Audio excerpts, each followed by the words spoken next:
Udara yang sejuk dan pagi yang cerah membuat suasana dan pikiranku tenang untuk memulai semuanya dari awal. Semua orang mempunyai jalan untuk mencapai cita-cita dan tujuan masing-masing. Dan disinilah ku bulatkan tekad dan impianku untuk mencari ilmu di pesantren. Di hari itu, saya berpamitan dengan kedua orang tua di rumah, dengan rasa yang sangat sedih serta gembira. Karena di hari itu aku akan pergi berangkat dari rumah menuju pesantren.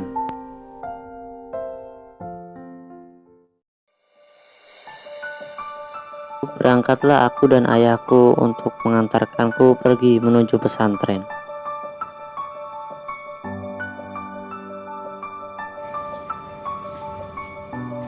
Sesampainya di pesantren, ayahku pun berjumpa dengan pengasuh pondok pesantren tersebut untuk mendaftarkanku ke pondok pesantren ini. Tidak lama setelah pendaftaran dan sedikit perbincangan dengan pengasuh pondok, ayahku pun pergi meninggalkanku di pesantren. Dan disinilah perjuanganku dimulai untuk harus melakukan segalanya dengan mandiri, tanpa ada campur tangan orang tuaku seperti di rumah.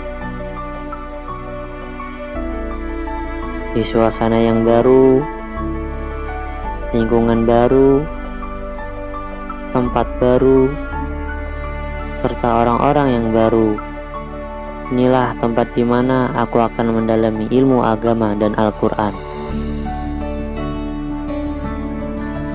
Di suasana yang baru ini, aku pun mulai belajar mendalami ilmu di pesantren ini.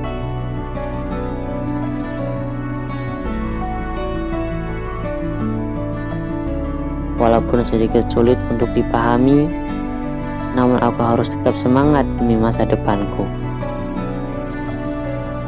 Dengan seiringnya berjalannya waktu, tak terasa sudah 1 tahun aku menimba ilmu di pesantren ini.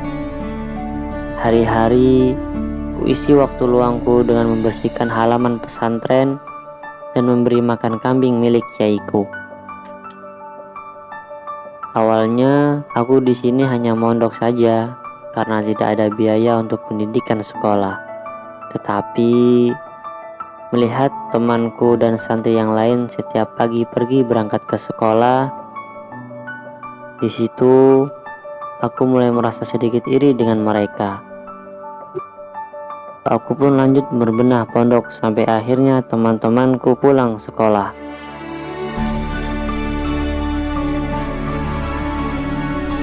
Azan zuhur berkumandang.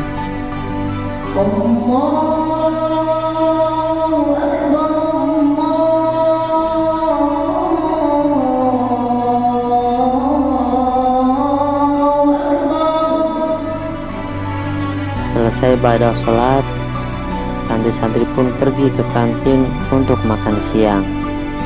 Tetapi aku masih duduk untuk meluruskan kakiku yang masih nyeri karena kelelahan.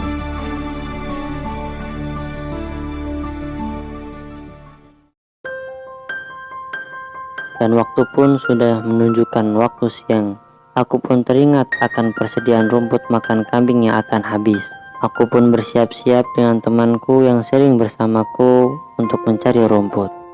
Lalu bergegaslah kita berdua berangkat ke tempat yang dituju. Di lokasi yang kita akan mencari dan akan kita ambil rumputnya.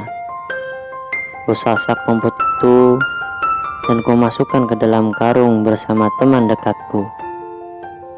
Setelah mungkin sekitar 1 jam, rumput yang kita ambil sudah cukup untuk pakan para kambing ternak. Kita berdua pun kembali ke pondok dan menyimpan persediaan rumput yang kita cari untuk pakan kambing. Waktu berganti malam, lalu aku berdoa kepada Sang Kuasa bahwa aku ingin dapat bersekolah seperti teman dan santri-santri yang lainnya. Tak diduga-duga, dari balik pintu yang ada di belakangku, Pak Kiai lewat dan tak sengaja mendengar doa-doaku tentang keinginanku yang sangat ingin bersekolah. Lalu Keesokan harinya, pada pagi hari, beliau memanggilku. Tak kuduga, ternyata beliau ingin membicarakan soal keinginanku untuk bersekolah. Beliau menawarkanku, bagaimana jika kamu ikut bersekolah seperti anak yang lainnya? Akhirnya aku pun sekolah seperti yang lainnya. Disitulah kudirikan tekadku untuk belajar dengan sungguh-sungguh di sekolah, agar tidak mengecewakan kedua orang tuaku dan Pak Kiai yang sudah membiayaiku sekolah. Di sampingnya aku belajar di sekolah, kuisi waktu luangku dengan membersihkan halaman pesantren. Setelah sekian lama aku bersekolah, baru kali ini sekolah mengadakan suatu program hafalan Al-Quran. Aku pun mencoba mengikuti program itu sambil mengulangi hafalan Al-Quranku yang dulu. Dan pada pagi hari yang cerah itu, hari yang ditunggu-tunggu para siswa, yaitu hari kelulusan. Setelah acara kelulusan selesai, sampailah di acara yang paling akhir, yaitu pemberitahuan beasiswa jalur Al-Quran. Dan tidak lama kemudian, namaku pun dipanggil dengan urutan ketiga, mengetahui kabar bahwa aku masuk dalam program beasiswa jalur Al-Quran. Betapa senangnya dan bangga orang tuaku mengetahui kabar bahwa aku masuk dalam program beasiswa jalur Al-Quran.